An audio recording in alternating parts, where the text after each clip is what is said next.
What's up, Fantasy Freaks? It's Rob the NRL Fantasy Freak here with my trades video. In this one I've got some graphics showing the price stat value, the break even, the expected value, and the expected average of the players involved in the trades. I've also gone in depth on what dollars I'll be gaining from the trades and what points I'll be gaining, and also how I'm going to set up my bench this week.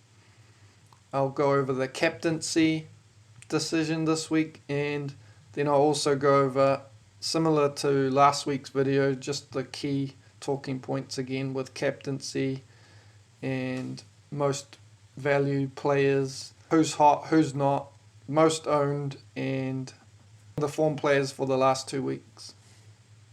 Let's jump into it.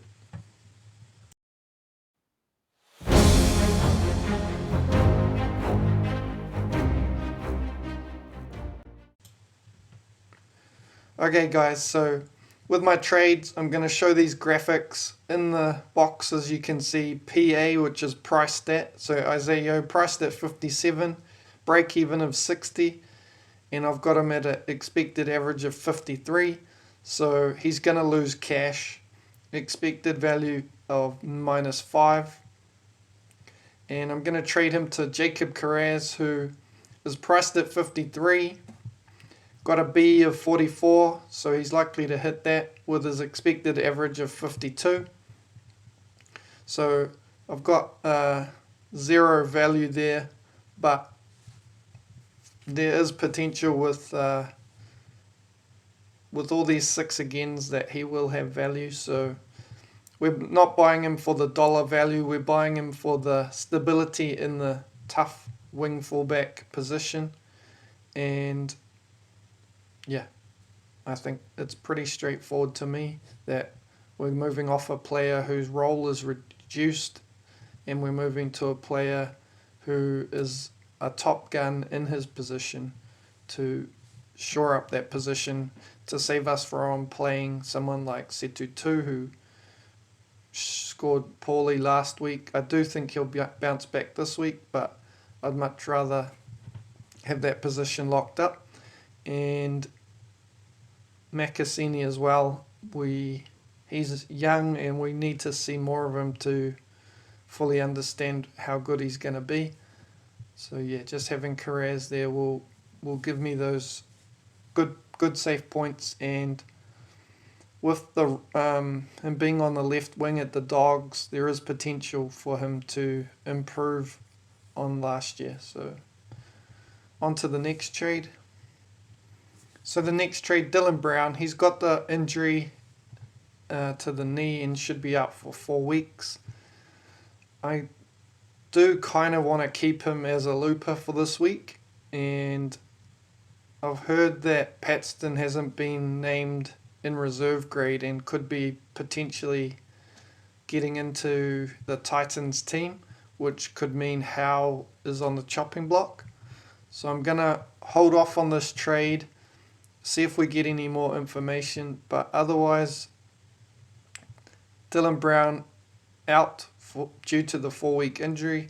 As you can see by these numbers, I project him at 20 points of value, so as soon as he's fit he'll be back in the team, and especially with Ponga not due back for maybe 12 weeks, that definitely increases Brown's kicking chances. So yeah, we'll definitely want him back in 4 weeks. So, but my team is pretty stacked with players that are making money, so he's the one that has to go. Ryan Couchman coming in with a -16 break even, guaranteed to make money.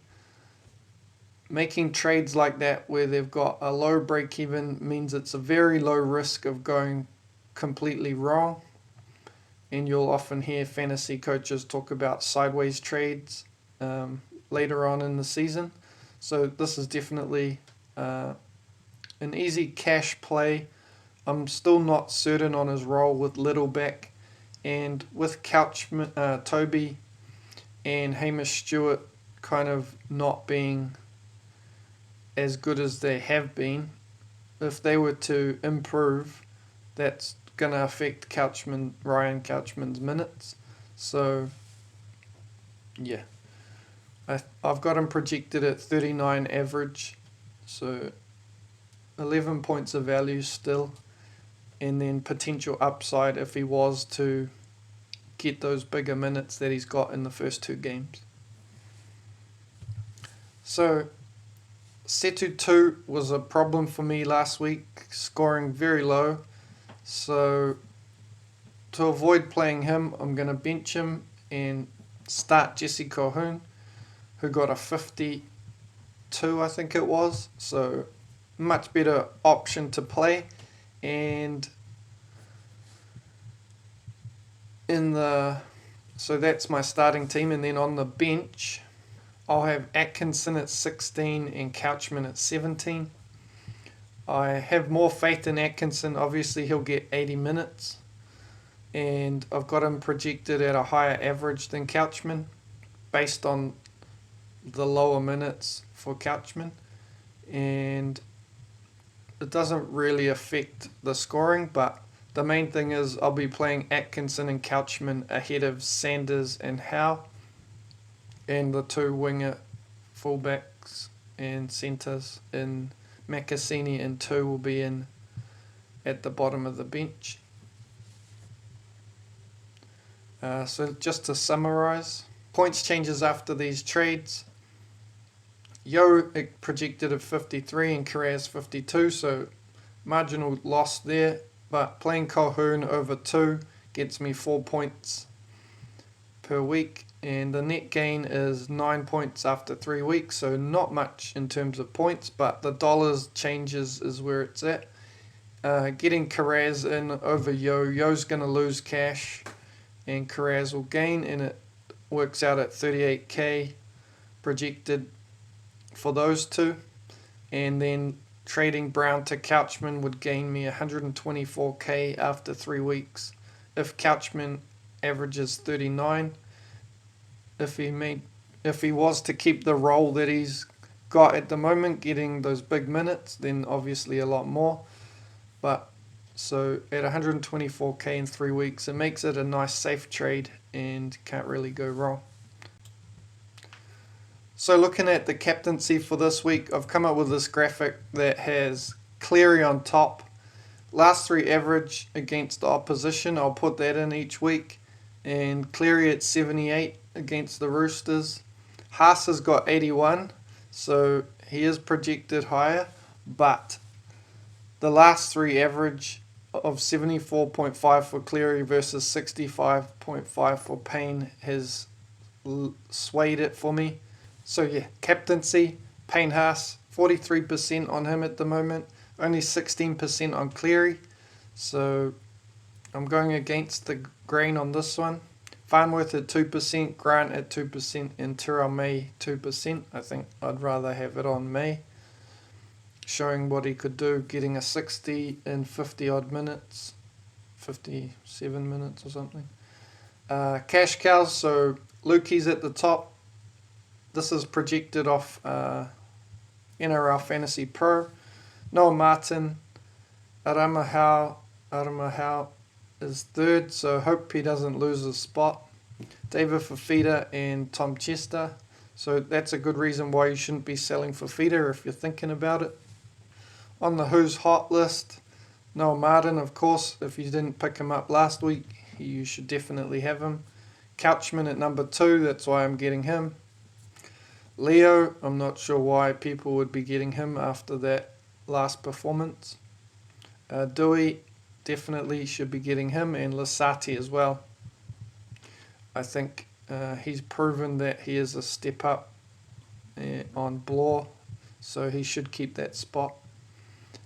Who's not? Ponga with the injury. Big Tino with the reduced minutes. Yeah, I just have to think that he's playing injured and the coach is just managing him. So it's a scary one to sell a player like that who can get 60s. But yeah, you got to do that. You got to do these things sometimes. Make the hard calls. McEwen, yeah, he's been poor to start the season. By we knew his role wasn't great, so I would be definitely getting off him. And Moses, yeah, next to Pezzett, he's not the main playmaker, well, dominant playmaker, with Pezzett doing well there, and just with the Eels not looking that great, I would be getting off him.